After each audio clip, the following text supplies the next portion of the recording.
Você já ouviu falar da última rainha do Egito, Cleópatra? Uma mulher poderosa, famosa por sua inteligência e suas relações com figuras romanas, mas o que realmente aconteceu com ela no final de sua vida? Acompanhe neste vídeo os mistérios que cercam a morte de Cleópatra e o segredo por trás de seu poder. Cleópatra VII, a última rainha do Egito, é uma das figuras mais fascinantes da história antiga. Ela nasceu em 69 a.C. e subiu ao trono egípcio aos 18 anos, em uma época em que o Egito estava sob pressão tanto de forças internas quanto externas. Embora sua imagem seja frequentemente associada à sua beleza, a verdadeira força de Cleópatra estava em sua inteligência política, habilidade diplomática e capacidade de manipular alianças para garantir o poder de seu país. A última rainha do Egito. Cleópatra era parte da dinastia Ptolomaica, que governava o Egito após a conquista de Alexandre, o Grande. Sua linhagem era de origem grega, e o Egito havia se tornado um reino helenístico, após a morte de Alexandre. A posição de Cleópatra no trono não era garantida, e ela teve que lutar para manter seu domínio, enfrentando lutas internas com seu irmão Ptolomeu XIII, a quem ela foi forçada a compartilhar o trono inicialmente. Relação com Júlio César. A verdadeira habilidade política de Cleópatra se destaca em sua relação com Júlio César, o líder romano que se tornou seu amante e aliado. Em 48 a.C., ela se encontrou com César em uma situação crítica, quando o Egito estava dividido e em caos. Cleópatra sabia que, para manter o Egito independente e forte, precisava do apoio de Roma. Ela fez uma aparição dramática para César, sendo levada em um tapete enrolado até ele, em uma demonstração de sua astúcia e persuasão. A partir daí, ela conseguiu conquistar o apoio de César e, com isso, restaurou seu poder sobre o Egito após derrotar seu irmão. Cleópatra teve um filho com César, Césarion, a quem ela proclamou como corregente, apresentando-o como o filho legítimo de César. Embora César nunca tenha reconhecido oficialmente Césarion como seu sucessor, a aliança entre eles foi crucial para sua tentativa de manter o Egito livre da dominação romana. Relação com Marco Antônio. Após o assassinato de Júlio César em 44 a.C., Cleópatra se aliou a Marco Antônio, um dos líderes que disputavam o controle de Roma. A relação entre Cleópatra e Marco Antônio foi tanto política quanto romântica, e eles tiveram 3 filhos juntos. Esse relacionamento representava mais uma estratégia política do que um simples caso de amor, pois Marco Antônio precisava da aliança com Cleópatra para fortalecer sua posição contra Otávio, futuro imperador Augusto, que acabaria derrotando. Juntos, Cleópatra e Marco Antônio enfrentaram Otávio em uma série de batalhas políticas e militares, culminando na Batalha de Ácio em 31 a.C., onde Otávio derrotou suas forças. Após a derrota, Marco Antônio e Cleópatra cometeram suicídio, encerrando a dinastia Ptolomaica e a independência do Egito. Otávio, agora Augusto, anexou o Egito ao Império Romano, e Cleópatra passou a ser lembrada como a última monarca do Egito. Cleópatra não era apenas uma mulher bonita, mas uma estrategista brilhante, que usou seu poder para manter o Egito independente em tempos de grande instabilidade. A morte de Cleópatra VII, em 30 a.C., é envolta em mistério e continua a ser um dos maiores enigmas históricos. Embora a versão mais aceita seja que ela cometeu suicídio, existem várias teorias alternativas que tentam explicar o que realmente aconteceu naquela fatídica manhã. Vamos explorar as principais teorias sobre a morte de Cleópatra, que ainda fascinam historiadores e estudiosos até hoje. Suicídio com picada de cobra, áspide. A versão mais famosa sobre a morte de Cleópatra é que ela teria cometido suicídio com a picada de uma cobra venenosa, chamada áspide, uma cobra típica do Egito, associada à realeza egípcia. Segundo relatos antigos, após a derrota de Marco Antônio por Otávio, futuro imperador Augusto, Cleópatra teria optado por se matar, evitando ser capturada e humilhada em um triunfo romano. Essa teoria é a mais popular porque foi registrada por historiadores romanos como Plutarco e Dio Cássio, que sugerem que a rainha se deixou picar por uma cobra venenosa como um ato simbólico. A cobra, como símbolo de poder e morte régia, teria sido um meio para Cleópatra morrer com dignidade, sem ser submetida a uma execução pública ou captura por Otávio.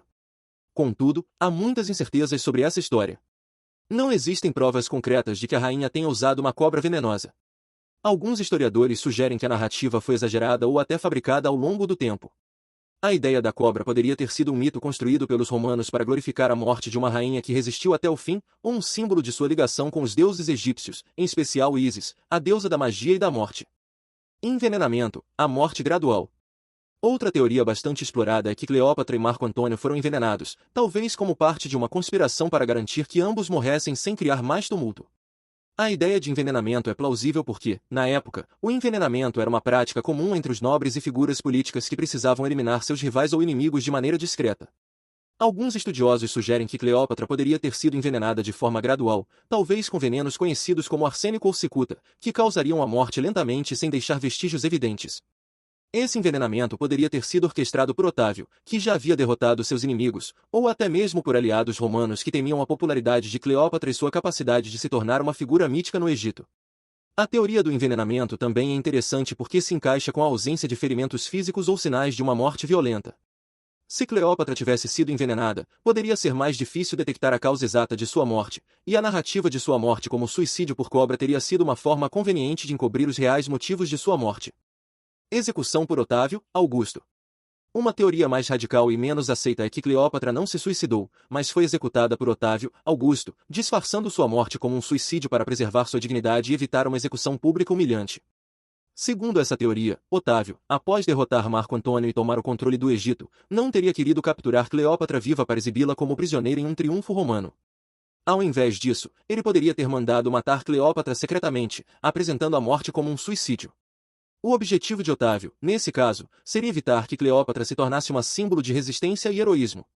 Por essa teoria, Otávio teria preferido garantir que a morte de Cleópatra fosse encenada de forma a preservar sua imagem de rainha que escolheu a morte em vez de se render a Roma, mantendo assim o controle sobre o Egito sem gerar mais tensão. Embora essa teoria seja intrigante, não há provas históricas concretas que a confirmem.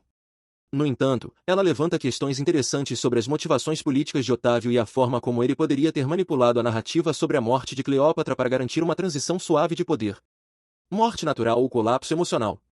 Outra possibilidade que muitos historiadores modernos consideram é que Cleópatra poderia ter morrido de causas naturais, talvez devido a uma doença súbita, estresse ou até mesmo uma depressão profunda causada pela derrota e perda de tudo que ela havia conquistado. A rainha egípcia estava em uma posição emocional e política muito difícil após a derrota de Marco Antônio. Ela havia perdido a guerra contra Otávio e o Egito estava prestes a ser anexado ao Império Romano. Física e emocionalmente desgastada, Cleópatra poderia ter sucumbido a uma doença ou a um colapso físico e psicológico. Sua morte poderia ser resultado de um esgotamento geral após anos de tensões políticas, militares e pessoais. Além disso, Cleópatra tinha 39 anos, uma idade relativamente jovem para morrer, mas não incomum para a época, especialmente se sua saúde já estava debilitada por anos de pressão constante. A morte por causas naturais, talvez exacerbada por problemas cardíacos ou graves distúrbios emocionais, pode ser uma explicação mais plausível do que as versões mais dramáticas, como a do suicídio. Cleópatra não era apenas uma sedutora, ela era uma líder astuta, capaz de negociar e manipular para manter o Egito forte. A morte de Cleópatra permanece um enigma não resolvido, mas o legado dela, como uma mulher forte e inteligente, permanece até hoje. Embora nunca saibamos exatamente o que aconteceu com Cleópatra, o que sabemos é que ela não foi uma simples rainha, ela foi uma mulher que usou sua inteligência e habilidades para mudar a história. O que você acha que realmente aconteceu com Cleópatra? Deixe sua opinião nos comentários. Gostou do vídeo? Então inscreva-se no canal, ative o sininho para mais vídeos como esse e não se esqueça de deixar o seu like. Se você tem amigos que amam história e mistérios, compartilhe esse vídeo com eles. Até a próxima descoberta!